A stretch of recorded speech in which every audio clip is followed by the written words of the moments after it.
And welcome to another edition of Thoughts of the Round Table with me, Matt Rebar. And me, Paul Laux. And how have you been? Good. Tired, good, cold. Typical Ohio shit. Are you feeling festive? Because your kitchen looks a little festive. You know what? That's a lot of the wife, but I have to admit that I'm kind of the Grinch a little bit. I'm not really into the Christmas decorating. Okay. But are you? Well, I remember I helped you last year with your tree. I thought that was 2 years ago. Was it 2 years ago? I think that might have been 2 years ago. Well, sorry that I bailed the last 2 years. But like, I like Christmas and all. Don't get me wrong, I'm not like that. I love Christmas. It's so fun. The only two things I don't like about Christmas are the decorating, because it's always freaking cold outside and it's a pain in the ass, and the amount of money you have to spend on gifts. See, my thing is, like, I don't care to decorate personally, but, like, if friends were like, we're having a bottle of wine or 4, come on over and we'll decorate, like, that sounds fun. We did that once, kind of, but still, it's still kind of annoying. I'm just, you gotta get See, it's not annoying for me, because, out. like, that's the thing, I don't have to get the crap out, I just come over and it's like, oh my god, this ornament would look great here. When you have your your own house, are you gonna be the guy who leaves your lights on all year round? Oh, the Christmas lights? Maybe. Yeah. I mean, I feel like if they go up, it's going to be a long time before they come down. The reason I don't put lights on my gutters is because I'm afraid I'm going to be that guy. Yeah. See, when I officially buy a house, which in this economy, I'll see it in 2040, I'll probably do like... The Midwest is good. You can buy a house here. Yeah, but do I want to buy a house in the Midwest? We'll see. Anyway, long story short, I want to have chalkboard, like, cabinets... Oh, so you can like, write on them. The only problem with that is it's black, so you're gonna have to deal with like that's some dark ass cabinets. True, but like if there's like an open window, it'll be fine. I have this vision of like a wall being like a Jackson Pollock painting style, and like I'd love to turn a ceiling and have like. Have you ever seen like they'll have like those Kid Road sets, like Hot Wheel sets, and they'll have like I want to do like a ceiling of that in one room. One of my friends, like it'll be like a weird art project. One of our friends, Allie, you remember in her old house, she had a chalkboard wall in her bathroom. Oh, and it sounded like the greatest idea until people just started like writing out the like size of their shits, like on the. So it just turned into this like mural of like poops. See, now that would be a little disheartening, but at the same time, like I just like this idea of like a chalkboard in the kitchen, like on the cabinet. I like it. I like the idea. Like, you can kind of like write reminders, and I don't know, the kitchen's such a central part of the house. But you know what? I think when it comes down to it, I'll have to have the house first before I then decide to do these crazy projects. I don't mind the chalkboard, just to having the black cabinets and walls and everything, which would be the annoying part. I'll just have to be careful who I invite over, because certain people would misabuse. What would you write on it, though? Seriously, like on the cabinets? I mean, it could just be like a quick little drawing. It could be like ideas. It could be groceries. It could be like, hey, reminders. You know what I mean? You know what would be a good idea is to have a chalkboard wall in like a kid's room. Oh, yeah. My sister, I think, has one for her daughter. Maybe I should do that for my kid. Oh, my gosh. For baby to be determined. Then you have like a whole black wall. Maybe you can do like a section. Yeah, you could do a section. Something that's not just like... Yeah, like you're dark, committing, but you're not committing that room. much. Exactly. Okay, so I went online. We all know it's since I have to do it since it's the Christmas season. We all know the Hallmark movies, and I didn't realize how many they've actually made. It's like in the thousands. No joke. Yeah, they make like 100 every year, don't they? Yeah, they made like 109 this year. I'm like, dude, how? One is about a radio DJ losing his job. Oh my god, I heard about that, and then moves back home and falls in love, and it's like, oh god. It's like but his salary at the radio station was like $90,000. Oh, like, that's not even realistic. Oh my god. But anyway, so there's a lot that just there were technically Hallmark movies, but they just no longer exist anymore. Yeah. Like they've just kind of gone into the nether. So these are Hallmark movies that like they made, and then they're like, oh, they're not that good. Like these are the worst ones. For some reason, they just are no longer aired. It doesn't really give a reason why. So I'm going to give you a couple, and I'm going to I want you to let me know if they're still aired. Okay. So we're playing. Is this Hallmark movie still on Hallmark? Right. Okay. First one is Ice Dreams. That sounds like a porno. So no, that's not on Hallmark anymore. It is no longer on Hallmark. Granted, what was Ice Dreams about? Listen, it's all about the same. It really is the same premise. Can we be honest? The premise someone moves back home. Someone moves back home. Exactly. Or someone's like sped up with their rich ass husband and meets some guy working at a bar. Or like they are home, but their like life's a mess, and right. so like family and Christmas helps them. I'm trying to find the really weird ones. Because a lot of these titles just don't make sense. Yeah. Elevator Girl. That's definitely not playing anymore. That sounds really bad. It is not playing anymore. Who was in that? Any of these? Have Lori Loughlin was in that one. Oh, she Lori was in. Loughlin. She was in a lot of these. A lot of these people are like people. It was that movie where she was like, "I'm never gonna make enough money to send my daughter to college." Well, basically, it's Lori Loughlin and people you've never heard of. Yeah. Seriously, that's what these things. Yeah, they'll are. get like one actress or actor who's like decent. Growing the Big One. That also sounds like it's been removed. It's still there. It's still on? Yeah, you can still find it. Growing the Big One. I'm not a fan of that one. Call Me Mrs. Miracle. Oh, I hate that title. I'm going to say no. That's off air. That is still around. Okay. I got to be... I feel like I'm being a little judgmental. I got to pull myself back a bit. The Santa Incident. That's still on air. That sounds good, actually. That sounds like one I'd watch. I would watch the Santa Incident. Elevator Girl. Did I say that one? Yes, you did. Elevator Girl? Okay. And I was like, ew. Healing Hands. Oh, God. That's definitely not on. That sounds creepy. That is gone.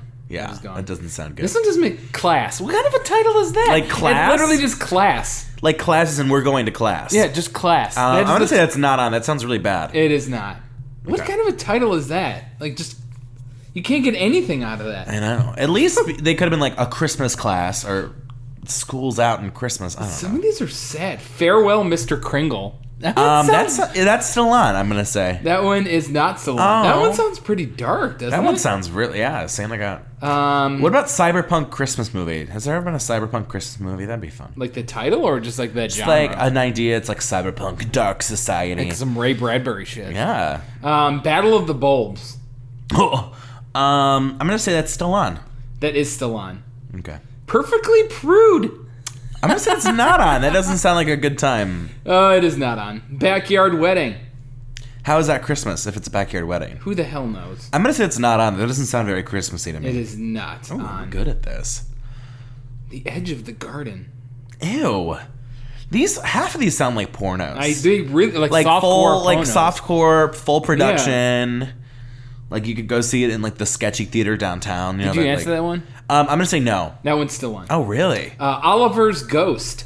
I'm gonna say it's still on. It is not. Oh. Cancel Christmas. Ooh, part of me wants to say it's canceled, but the other part of me says it's still on. I'm gonna say it's still on. The other one is still on. Okay. Man, a lot of these are literally. How do they come up with this? Did you hear? I don't know. I didn't read this article. I just saw the article, and it was one of those things that I have to get back to.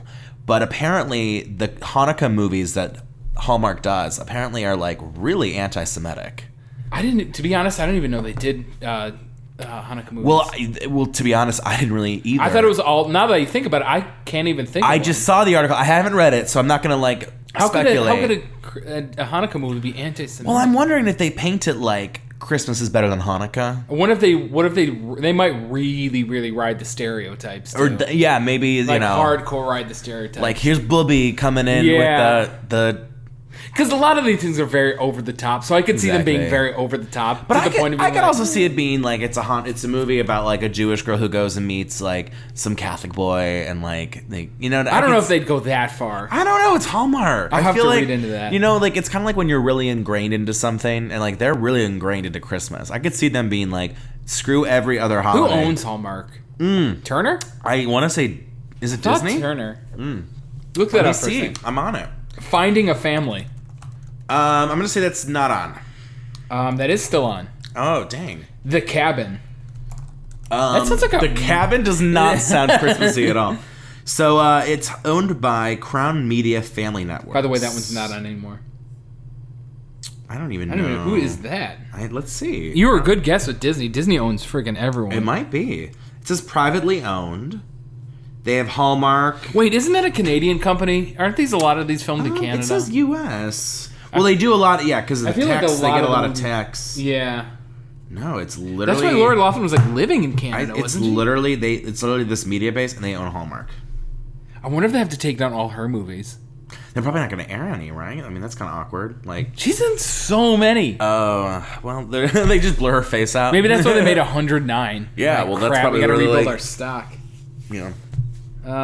Let's see. We'll do a couple more. Love Again. June Weddings. Again. Parentheses, June Weddings. It's called Love Again, parentheses, June Weddings. Yeah, it really and that's is. a Christmas movie? It really is. God. You know what the problem is? It's not even like they're not even being creative. They're just not doing it right. Like, if it's going to be a Christmas movie, like, How is a June wedding related to Christmas? I don't know. That's the part that That bothers one's still me. on. Of course. The names changed. Like, it's basically Christmas something as we go. Like, when they first started these, they were really wacky. Like, Elevator Girl. Now everything's in parentheses. Like, a Christmas melody, countdown to Christmas. Everything's in... See, I'm very hit and miss with parentheses. I think for certain things, I'm fine with it. For other things, I'm not fine with it. A Bone to Pick. Ew. Is that still on? Yeah, it is. Oh, God. It's like a murder mystery, but with Christmas. Wait, hold on. This can't be real. I gotta look into this one. Actually, that would be kind of a good movie. Hold on. Murder mystery Christmas. Like someone got murdered and it's Christmas, so you have to solve it for Santa's sake. I don't know why this is on the list. Okay. Because it doesn't seem like a Christmas movie. But it's on this list, and I don't understand why. It's called Murder, She Baked. Oh, see, I just said Murder Mystery Christmas. That's perfect. And I think that's exactly what this is. It calls it a cozy mystery. What the hell is a cozy mystery? Oh, those are like those are actually like legit things. So there's actually a whole like mystery genre, and like it's like combines like all these like weird things like food and like crafting, and they do like mysteries and stuff. It's very intriguing. 2015, they got weird. There's like multiple murders on here. Yeah. Oh my gosh. What the hell? Did I know that all along, or I don't know. But I love that. That's unique. Gourmet Detective: A Healthy Place to Die. What is this? I'm not a fan of the A Healthy Place to Die, but and then literally the next one they came out with 7 days like holy. They literally released these within days of each other. Oh yeah, it'll be insane. They'll start like in September, and then I think So this one was Lori Loughlin was in this one. Garage Sale Mystery: The Wedding Dress. But that's a Christmas movie. Yeah. Okay, you know what? Here's the thing.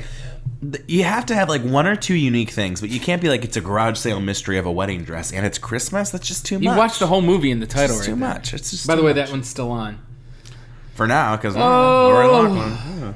Yeah, they started. 2015 was a weird year. We'll do one more. Love on a Limb. Love on a Lake. Limb. Love on a ew. I guess that's still on if it's new. It is. No, I don't like that. That's weird. They got really dark there for a second. 2015. What happened in 2015 with Hallmark that made them come out with all the murder mysteries? I think they were just tired of all their bad ideas. They had some dark times there. Well, since we're on a Christmas, let me get to this advice. That advice with me, Matt. This is always a very interesting topic, and I have an opinion that actually really does go with Allison's opinion. This is Ask a Manager. Basically, this person's like, hey, everyone wants to chip in for a present for the boss, but it usually comes up to almost like $100 per person for a gift for the boss. How many people are in this office? She doesn't say that, but she's like, the team is small, only 5 members. Okay, so there we go. So that's a $500 gift. Yeah, $500 gift. I don't want to partake. I wasn't really bothered in the past, but I'm not in a really position where I can spend $100 on the boss. And so this is just a reminder from Allison. She's like, first of all, like $100 on one person, that's not like that's like literally 3 times what I spent on a family. I was gonna say that's like 3. That's way too much. So like the etiquette rule for gifts, it's okay for gifts to flow downward. So if your manager gives you a gift, your boss gives you a gift. But gifts should not flow upward from you to your manager because of the power dynamics inherent in the relationship. Otherwise, there's too much chance that someone's going to feel pressure to buy a gift for the person who controls their paychecks, and it's unseemly for a manager to benefit from that position in that way. I like that. And I totally agree with that. It's kind of different if you have like colleagues or like you're on the same playing field, but like, I do think it's really, power dynamics really should make you weary. I mean, a small gift to your boss is fine, but $100, no. Like you could give him like a $10 bottle of wine. That's a good deal right there. Exactly. And that's what it comes down to. It's like, if you want to give a little gift to your boss, that's not wrong, but you shouldn't be spending all that money. I like the flow down idea too. I've never thought about that. Gifts should flow downwards, absolutely, because you're working hard. Your manager's making more money than you, right? And I'm not saying is that just or unjust, whatever. That's but a lot. What do you? That mean $500? Come on now, that's a little much. I agree, and like no offense, like in this society, in this capitalist society, like the bosses already make money, so I'm not. I'm not worried about. I'm not a fan of like $100 from your boss, So just like it's a good reminder. And she adds to it's fine to just say it's not on my budget this year. If you want, you can add. I can chip in like $5. Would that be would that be good? And maybe, and she says too, this could be like everyone doesn't want to do it, but it just takes that one person to be like, can we not do this? Yeah. And she also says too, like, why is the boss not, like, wouldn't like a good boss be like, you guys, this is too much? Yeah, like, what are you guys doing? Like, I do not need this. Like, if I had subordinates who were like, here's a $500 gift card to like Olive Garden or some shit, I'd be like, what the fuck? Like, why isn't it on? $600? How am I going to eat unlimited pasta for the whole next year on this $500? Yeah, I would card? feel weird for sure. Yeah. So just a good reminder going into the season. And I figured you'd appreciate this one. This is a Dear Amy. So this lady, recently she was having a friend talk. Oh my God, a friend talk. She was talking with her friends. She said that I would not want to date a person who was super into spectator sports. And this was met with anger, disbelief, and harsh criticism. I always try to give my friends the benefit of the doubt and accept their opinions, but now I'm feeling judged and outed for not fitting to the group's majority opinion on this topic. How would you go about like bringing this up as addressing this group? And Amy's like, girl, it's best to respond with humor, like, whoa, I feel like I'm on a bad Tinder date here. After the fact, you can express, hey, I've been thinking about this a lot, and while I respect that we don't agree on some things, I left our last meeting feeling like you guys really piled on me. First of all, who cares that much about her dating preference? That is the first thing that kind of pinged my... Like, imagine you went out with like 4 people, and you were like, I don't think I would date a girl who was really into X. Be like, okay. You know what I mean? Yeah. I just... And I don't blame this girl. I think I don't mind watching a nice football game if it's on and I'm at the bar with friends. That's, different. But, like, if someone was, like, trying to drag me to every single major sporting event here in Cleveland... Obviously, it's just not working at that point. Oh, my God. Especially, there's, like, 6 games a week around here. You'd see, like, 2 wins, too, a month. Can you imagine? I'd be like, finally, a goddamn win.